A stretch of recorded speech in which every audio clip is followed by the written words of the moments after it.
आदरणीय सर्वोच्च न्यायालय, आदरणीय उच्च न्यायालय, डिस्ट्रिक्ट एंड सेशन कोर्ट्स, समस्त 23 लाख कानूनी का आपको शपथ नमन। आज हम आपसे चर्चा करेंगे कि किस तरीके से जांच के नाम पर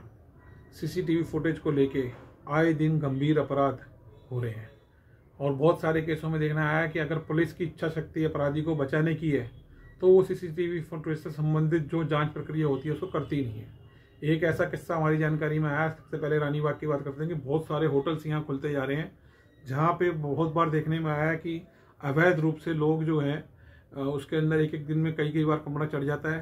प्रोस्टिट्यूशन का काम चलता है, इलीगल कॉल सेंटर्स चलते हैं और क्रिप्टो करेंसी के, बिटकॉइन के धंधे और जुआ, सट्टा, मटका, फ्लोर शो, ऐसी एफआईआर रानीबाग थाने में दर्ज हुई हैं और चाणक्यपुरी पुलिस ने भी रेड करी है और बहुत सारी अवैध गतिविधियां चलती रहती हैं। और एक टाइम पे नजर आया कि पहले यहाँ पुलिस वाले जब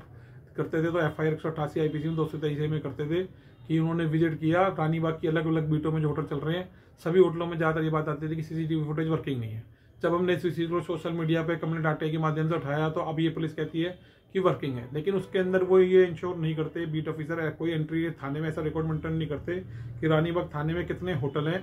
कितने लाइसेंस्ड हैं, कितने अनलाइसेंस्ड हैं, उनमें कितने कमरे की उनकी बुकिंग है, ये इस बारे में कोई रिकॉर्ड मेंटेन नहीं है। उसके अलावा ये लोग ये नहीं बताते कि उनमें सीसीटीवी फुटेज की नोटिफिकेशन होनी चाहिए इस चीज़ की दिल्ली पुलिस के द्वारा, कंसर्न एसीपी द्वारा,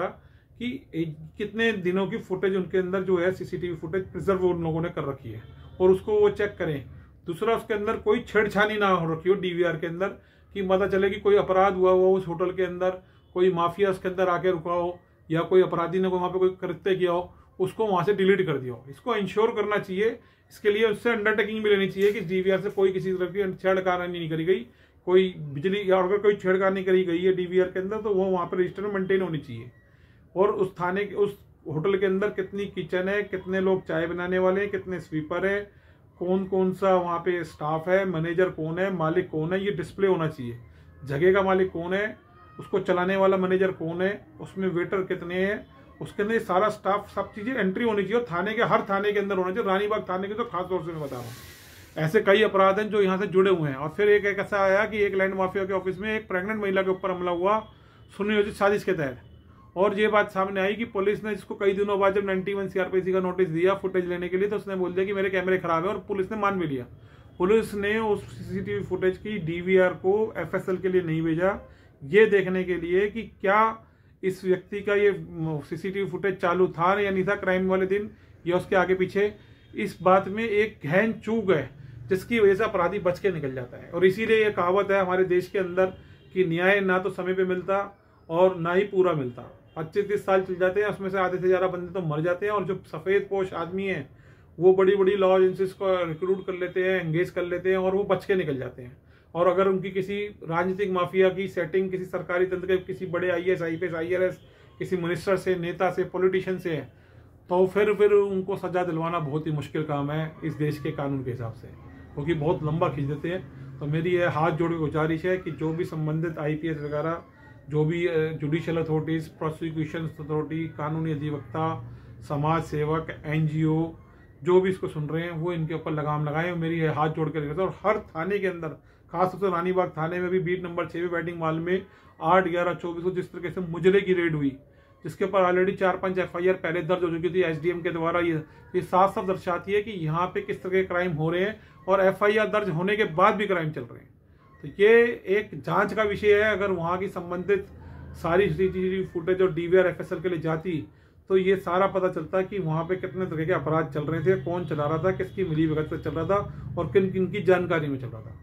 एक तो होते हैं कि वहाँ पे आई विटनेस के बयान दर्ज करने, और दूसरा ये डीवीआर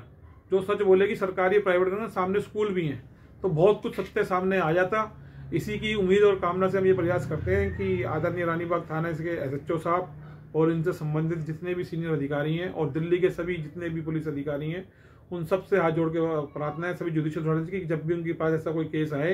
तो वो जरूर पुलिस को निर्देश दें कि वो डीवीआर एफएसएल करवाएं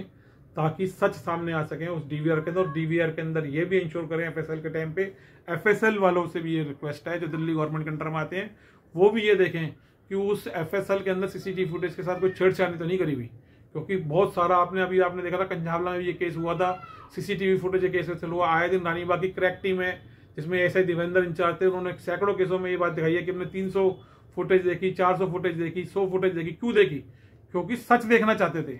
सच की वेरिफिकेशन करने के लिए सीसीटीवी फुटेज जरूरी है, और सीसीटीवी फुटेज के साथ डीवीआर जरूरी है। जिस केस में सीसीटीवी फुटेज है उसकी डीवीआर एफएसएल होना बहुत जरूरी है। हॉस्पिटल्स के अंदर आप जाओ, वहाँ पे भी बहुत सारे ऐसे अपराध हो रहे होते हैं जब पेशेंट अंदर होता है और लोगों का बीच में विवाद बढ़ता है, और कई बार ये बात सामने आया कि पेशेंट मर गया और उसके बाद भी उसको वेंटिलेटर चला रहे हैं। तो डीवीआर और सीसीटीवी फुटेज दो इंपॉर्टेंट चीजें होती हैं सारे कानूनी अधिवक्ताओं से, प्राइवेट कानूनी अधिवक्ताओं से, पब्लिक प्रोसिक्यूटर से, जुडिशियल अथॉरिटी से, जुडिशियल ऑफिसर से, सबसे ये विनती है, पुलिस अधिकारियों से, सभी जांच एजेंसियों से, सीबीआई, ईडी जो भी हैं, सबसे अधिकारियों से ये प्रार्थना है कि वो इसको गंभीरता से लें। इसी के साथ शब्द जय हिंद, जय भारत, जस्टिस क्रांति जिंदाबाद।